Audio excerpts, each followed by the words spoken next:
Hello बच्चों, कैसे हो? बहुत स्वागत है इस प्यारे खूबसूरत चैनल डेरिंग डू पर। डेरिंग डू यानी कुछ करने का हौसला। आओ शुरू करते हैं नया interesting topic, ampere circuital law.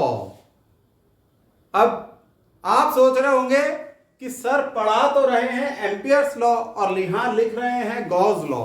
भाई दोनों लिख दिया है बोर्ड पे। दोनों क्यों लिखे हैं? दोनों इसलिए लिखे हैं कि ये दोनों लॉ एक दूसरे के रिश्तेदार हैं, और रिश्तेदार भी ज्यादा दूर के नहीं हैं, बहुत नजदीकी रिश्तेदार हैं। तो पहले आओ एम्पियर सर्किटल लॉ पढ़ते हैं। तो ये लॉ क्या कहता है, देखिए आप। The line integral of the magnetic field be around any closed path is equal to mu times the total current I passing through the area enclosed by the path। यानी ये जो लाइन इंटीग्रल है B dot dl equal to mu not I। Mu not क्या है? Permeability of free space. पूरा English में पढ़ दिया पर समझ में कुछ नहीं आया होगा। क्यों? ऐसे थोड़ी समझ में आ जाता है, समझाना पड़ता है। समझाएंगे, एक एक शब्द समझाएंगे, पूरा कंसेप्ट क्लियर कर देंगे। अब देखो, ये line integral mu not I, Gauss law हमने पढ़ा था। इसमें जो इंटीग्रल है सरफेस इंटीग्रल, यहां E dot D equal to Q by epsilon not होता था। तो ये दोनों एक दूसरे के नजदीकी रिश्तेदार हैं, इसलिए हमने गॉस लॉ भी भाई लिख दिया, कुछ पुरानी यादें ताजा कर दी। अब आओ हम एम्पियर सर्किटल लॉ को सही से समझते हैं। बच्चों गॉस लॉ मिटा देते हैं। गॉस लॉ तो बस रिश्तेदारी निभाने के लिए लिख दिया था। चलो भाई, अब आप देखो, ये एक कंडक्टर है,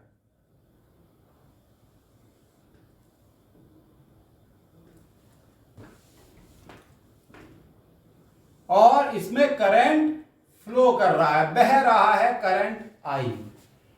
एक पॉइंट लेते हैं यहां P पॉइंट पे कुछ मैग्नेटिक फील्ड डेवलप होगा B, क्योंकि एक करंट कैरिंग कंडक्टर की वजह से मैग्नेटिक फील्ड डेवलप होता है। अब हम एक धागा लें, ठीक, यहां से एक धागा लें और एक सर्किल बना दें जिसकी रेडियस होगी, सपोज हमने ये पॉइंट लिया यहां O, और एक सर्किल बना दें जिसकी रेडियस होगी OP। ऐसे बना देगा। चलो बनाते हैं। ये है रेडियस, और कैसे बनेगा? ऐसे।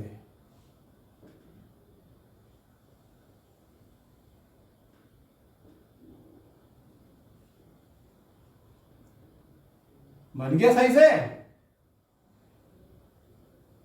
लग तो रहा है एक ही बार में बन गया। ठीक है, ये रेडियस है OP। तो P पॉइंट पर जो मैग्नेटिक फील्ड होगा वो टेंजेंशियल होगा B is the magnetic field at point P। तो ये एक क्लोज्ड पाथ है। तो ऐसे केस में एम्पियर सर्किटल लॉ एप्लीकेबल होता है, यानी ये वाली इक्वेशन एप्लीकेबल होती है। इस सर्किल के हर पॉइंट पे जो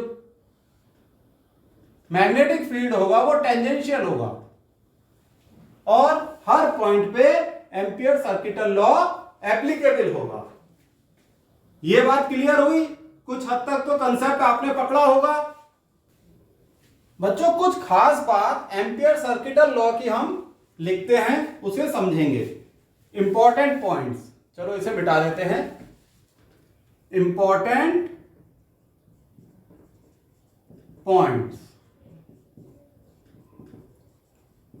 पहला है it is applicable for any number of currents.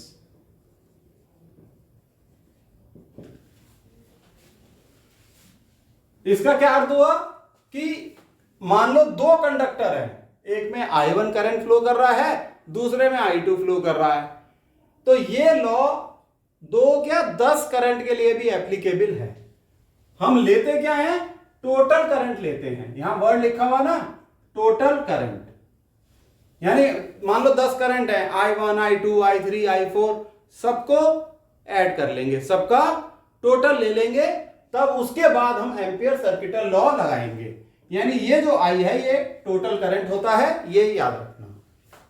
Second है, इट इज एप्लीकेबल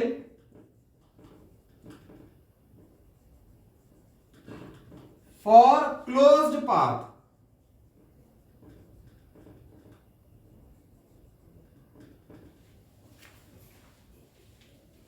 यानी कि ये क्लोज्ड पाथ के लिए ही एप्लीकेबल है। जैसे यहां दिखाया ना फिगर में, circle is a closed path. अच्छा, पाथ किसी भी शेप का हो, एम्पियर सर्किटल लॉ एप्लीकेबल तो होता है, लेकिन अगर सिमेट्रिकल पाथ है तो हमारी कैलकुलेशन आसान हो जाती है। इसलिए पाथ हमेशा सिमेट्रिकल लें, जिससे कि प्रॉब्लम इजीली सॉल्व हो जाए। सर्किल एक सिमेट्रिकल पाथ होता है। सही है बच्चों, आ गई ना ये बात समझ में?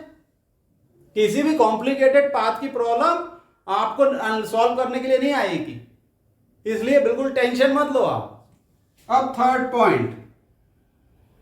पॉइंट ये शायद आपको दिखेगा नहीं बच्चों, यहां लिख रहे हैं थर्ड पॉइंट कि हम ये लॉ पढ़ते क्यों हैं। हम ये लॉ पढ़ते हैं मैग्नेटिक फील्ड निकालने के लिए। मैग्नेटिक फील्ड तो बायोट सेवर्ट्स लॉ से भी निकल जाता है, लेकिन इस लॉ से बहुत इजीली मैग्नेटिक फील्ड कैलकुलेट किया जा सकता है। जब हम इसकी एप्लीकेशन पढ़ेंगे ये बात आप समझ जाओगे। So it is used to easily calculate magnetic field due to current carrying conductors.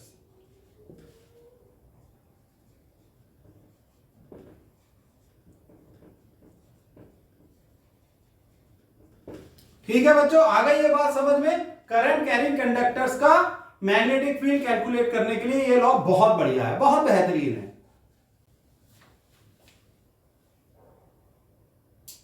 ये नोट डाउन कर लो आप, ठीक है? इंपॉर्टेंट पॉइंट्स हैं ये 3, यहां से रब कर दो। तो बच्चों आओ अब इसका प्रूफ करते हैं, इसलिए लिख दिया यहां प्रूफ। अब ये कंडक्टर है, करंट कैरिंग कंडक्टर, जिसमें करंट फ्लो कर रहा है अपवर्ड डायरेक्शन में, करंट है I। हमने P पॉइंट पर एक मैग्नेटिक फील्ड माना जो कि है B, और ये मैग्नेटिक फील्ड इस सर्किल के टेंजेंशियल है। P पॉइंट की का जो डिस्टेंस है कंडक्टर से वो है R, और ये एक सर्कुलर पाथ है।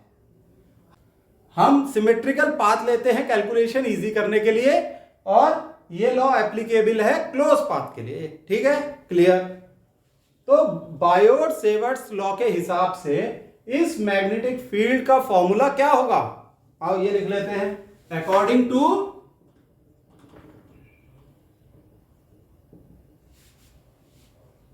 Biot Savart law,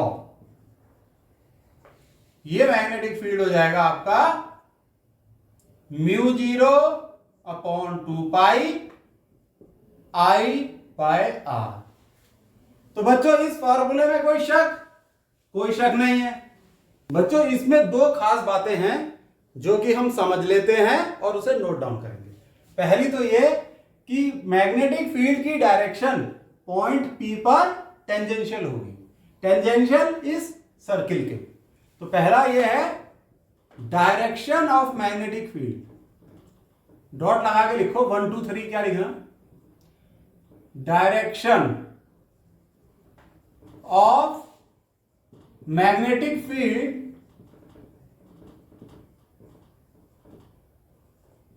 B is tangential to the circle at point P।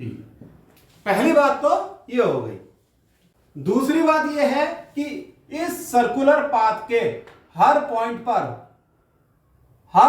पर मैग्नेटिक फील्ड का मैग्नीट्यूड सेम होगा।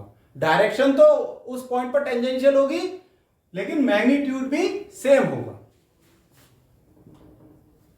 मैग्नीट्यूड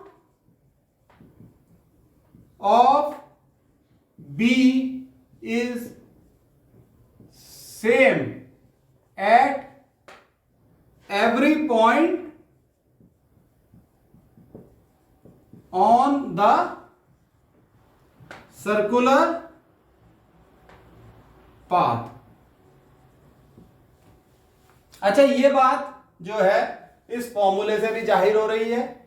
म्यू 0/2 तो कांस्टेंट है, आई करंट फ्लो कर रहा है, बी की वैल्यू डिपेंड कर रही है रेडियस पे। जब सर्कुलर पाथ पे रेडियस सेम है तो इस पूरे पाथ पे बी की वैल्यू भी सेम होगी। ठीक है, ये मैग्नीट्यूड की स्पेलिंग सही कर लो, MAGNITUDE। स्पेलिंग भी तो सही होनी चाहिए भाई, तभी इंप्रेशन पड़ता है। अब बच्चों हम क्या करेंगे, इस पॉइंट P पर एक स्मॉल एलिमेंट मान लेते हैं DL लेंथ का। ठीक है, एक बहुत ही छोटा सा स्मॉल एलिमेंट हम रेड मार्कर से बनाते हैं। ये देखो, ये एक एलिमेंट मान लिया, दिख रहा है P पॉइंट पर। ठीक, ये DL लेंथ का है, DL। इस एलिमेंट की जो डायरेक्शन है वो भी टेंजेंशियल है, वो B की डायरेक्शन में ही है। तो ये हो गई L की, DL की डायरेक्शन। आइए बात समझ में। तो अब ये जो आपका क्लोज्ड पाथ इंटीग्रल होगा, integral B DL is equal to, ये हम सर्किल क्यों बनाते हैं, क्योंकि ये एक क्लोज्ड पाथ है। ठीक, तो ये हो जाएगा आपका डॉट प्रोडक्ट है, दोनों की डायरेक्शन सेम है, ये हो जाएगा BD cos थीटा। चलो लिख लेते हैं, हालांकि चीजें एकदम क्लियर हैं। BDL cos theta. थीटा क्या है, B और DL के बीच का एंगल, दोनों की सेम डायरेक्शन है, इसलिए थीटा है 0। cos 0 क्या होता है, 1। तो ये हो जाएगा आपका क्लोज इंटीग्रल BDL। हर पॉइंट पे B का मैग्नीट्यूड सेम है, यानी B कांस्टेंट है। ये हो जाएगा B बाहर ले लिया, क्लोज इंटीग्रल DL। सही है बच्चों। और ये क्लोज इंटीग्रल DL क्या है, ये छोटे छोटे DL को अगर हम जोड़ लें तो ये हो जाएगा आपका circumference of the circle. Circle की रेडियस है R, तो सरकमफ्रेंस क्या हो जाएगा, 2πr। तो ये हो गया आपका, यहां लिख लेते हैं। चलो ये रब कर देते हैं, 1 मिनट। ये रब कर दिया, नोट डाउन भी करते रहे ना। ये हो जाएगा B इंटू 2πr। अब B की वैल्यू, ये जो बायोट सेवर्ट्स लॉ लगा के हमने निकाले है B का फॉर्मूला, वो यहां रख दो। तो ये आपका बना μ0/2π I/r मल्टीप्लाइड बाय 2πr। देखो बच्चों, तो बहुत आसान हो गया। 2π से 2π कैंसिल, r से r कैंसिल। तो ये जो आपकी वैल्यू है, close integral B D L equal to mu 0/I। ये आपका प्रूव हो गया। तो बच्चों ये एम्पियर सर्किटल लॉ का प्रूफ था। छोटा सा प्रूफ, छोटा सा वीडियो, लेकिन इंपॉर्टेंट टॉपिक। पहले इसे समझ लो। अब अगले वीडियो में हम इसकी एप्लीकेशन पढ़ेंगे और उसके बाद न्यूमेरिकल्स करेंगे। सही है बच्चों, समझो इसे। आज के लिए बहुत है इतना। Bye, see you. Note down कर लेना।